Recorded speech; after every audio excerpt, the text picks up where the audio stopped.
सभी साथियों को मेरा नमस्कार।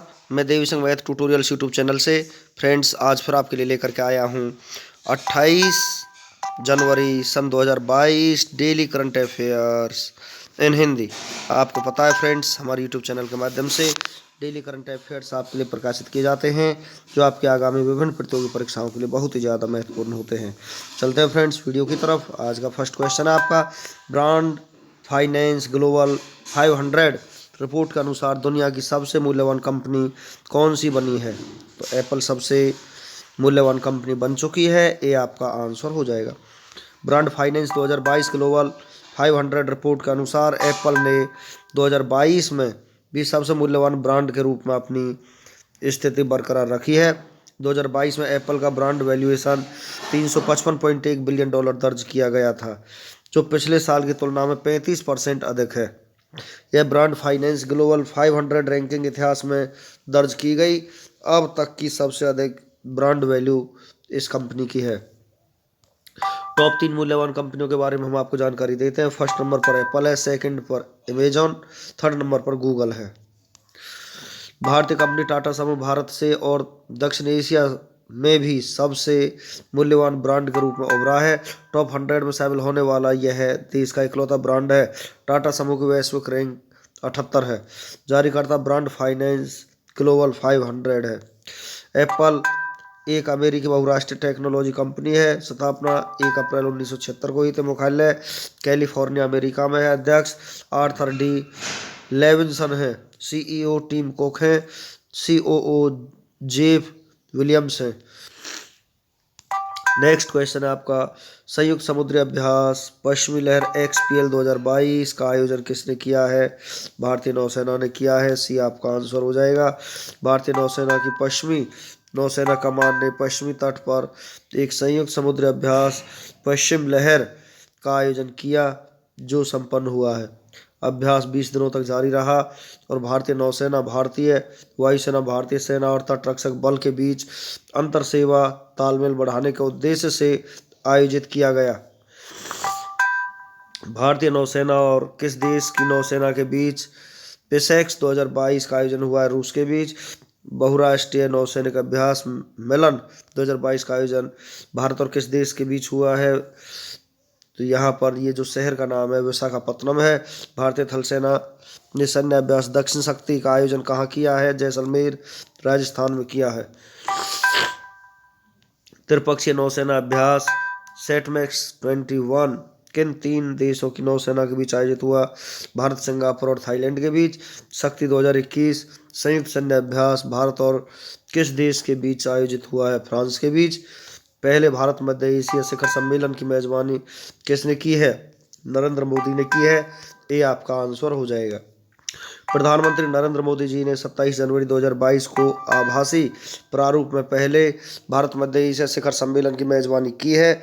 इस दौरान संबंधों को नई ऊंचाइयों पर ले जाने और उभरती क्षेत्रीय सुरक्षा स्थिति पर चर्चा हुई है।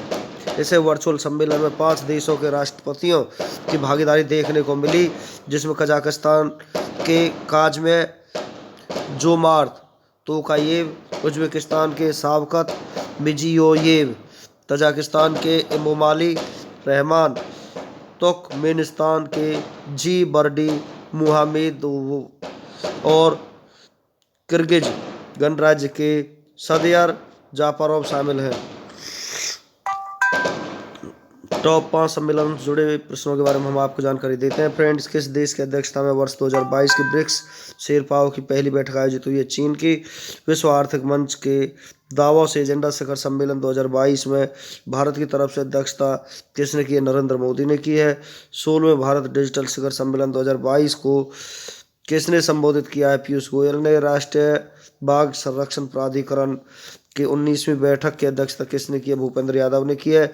ई गवर्नेंस पर 24वें राष्ट्रीय सम्मेलन का आयोजन कहाँ हुआ है? हैदराबाद में हुआ है। नेक्स्ट क्वेश्चन आपका, अंतर्राष्ट्रीय प्रलय स्मरण दिवस 2022 कब मनाया गया है? 27 जनवरी को मनाया गया है, डी आपका आंसर हो जाएगा। हर साल 27 जनवरी को अंतर्राष्ट्रीय प्रलय स्मरण दिवस के रूप में मनाया जाता है। यह दिवस 1941 से 1945 के बीच होलोकॉस्ट नाजी जर्मनी द्वारा यूरोपीय यहूदियों के नरसंहार के पीड़ितों की याद में मनाया जाता है। 2022 की थीम स्मृति, गरिमा और न्याय है। राष्ट्रीय मतदाता दिवस 2022 कब मनाया गया? 25 जनवरी को। राष्ट्रीय पर्यटन दिवस 2022 मनाया गया 25 जनवरी को। अंतर्राष्ट्रीय शिक्षा दिवस 2022 24 जनवरी को। कॉक बोरोक दिवस 2022 किस राज्य में मनाया गया? त्रिपुरा में। राष्ट्रीय युवा दिवस 2022 स्वामी विवेकानंद की जयंती कब मनाया गया है? 12 जनवरी को मनाया गया है। नेक्स्ट क्वेश्चन है आपका भ्रष्टाचार सूचकांक 2021 सीपीआई में भारत किस स्थान पर रहा है? 85वें स्थान पर भारत यहाँ पर रहा है। सी आपका आंसर हो जाएगा।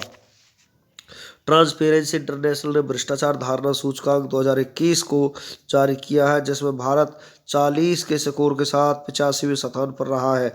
समग्र तौर पर यह सूचकांक दर्शाता है कि पिछले एक दशक में 86% देशों में भ्रष्टाचार पर नियंत्रण की स्थिति या तो काफ़ी हद तक स्थिर या खराब रही है। इस रैंकिंग में डेनमार्क, फिनलैंड और न्यूजीलैंड ने 88 के स्कोर के साथ संयुक्त रूप से शीर्ष स्थान हासिल किया। पाकिस्तान का स्थान 140वां है। सबसे निचला स्थान दक्षिणी सूडान। जारीकर्ता ट्रांसपेरेंसी इंटरनेशनल, मुख्यालय बर्लिन जर्मनी में है। नेक्स्ट क्वेश्चन है आपका हिंदुस्तान पेट्रोलियम कॉर्पोरेशन लिमिटेड के नए अध्यक्ष और प्रबंध निदेशक कौन बने हैं? तो यहाँ पर बने पुष्प कुमार जोशी। बी आपका आंसर हो जाएगा।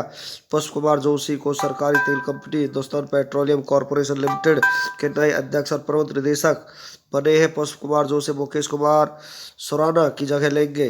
भारत पर्यटन विकास निगम के नए अध्यक्ष बने हैं संबित पात्रा। हरियाणा राज्य के 35वें मुख्य सचिव कौन बने?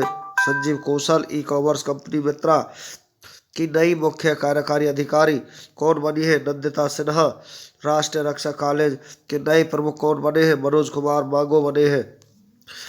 पर्वतारोहण फाउंडेशन की पहली महिला अध्यक्ष कौन बनी है? हर्षवती बिष्ट बनी है। केंद्रीय अप्रत्यक्ष कर एवं सीमा शुल्क बोर्ड का नया अध्यक्ष किसे नियुक्त किया गया? विवेक जौहरी को नियुक्त किया गया है।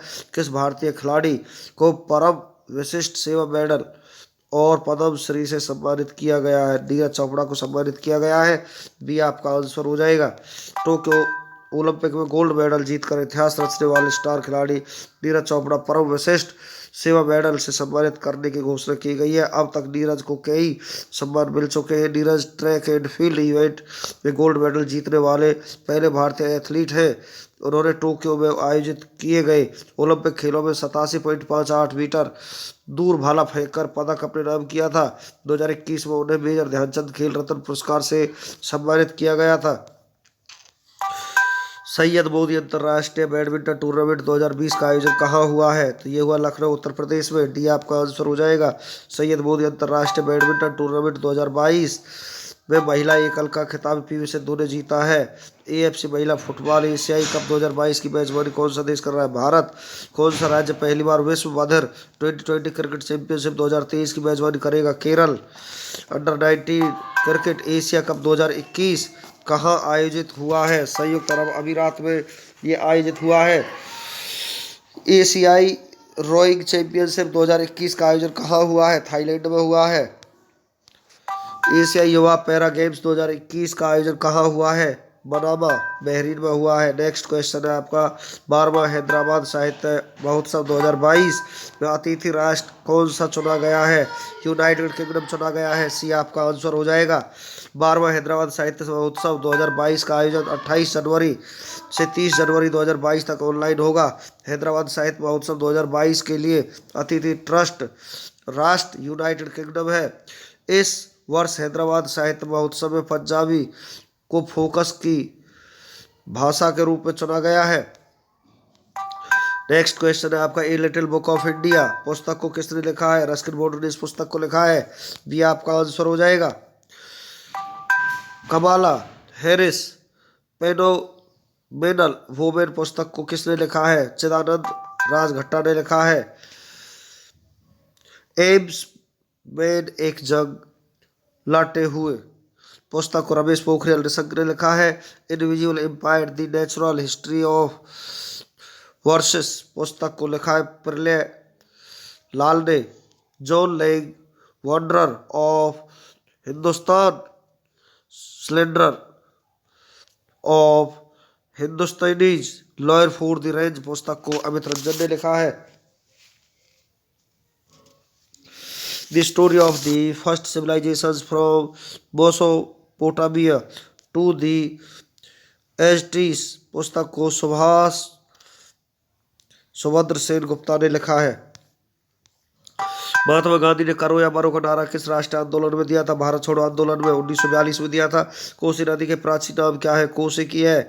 आधुनिक ओलंपिक खेलों की शुरुआत कब और कहाँ हुई थी? 1896। एथेंस यूनान में हुई थी। पर्यावरण संरक्षण अधिनियम कब पारित किया गया? 1986 में।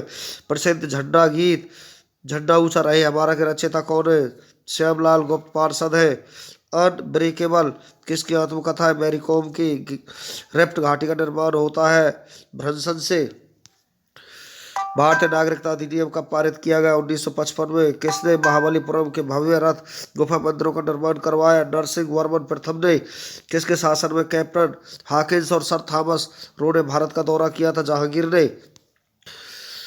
चीन में होगा एशियाई खेलों का आयोजन। एशियन गेम्स 2022 का आयोजन इस साल 10 सितंबर से 25 सितंबर तक चीन के शिनजियांग प्रांत के हांगझो समेत 5 शहरों में होगा।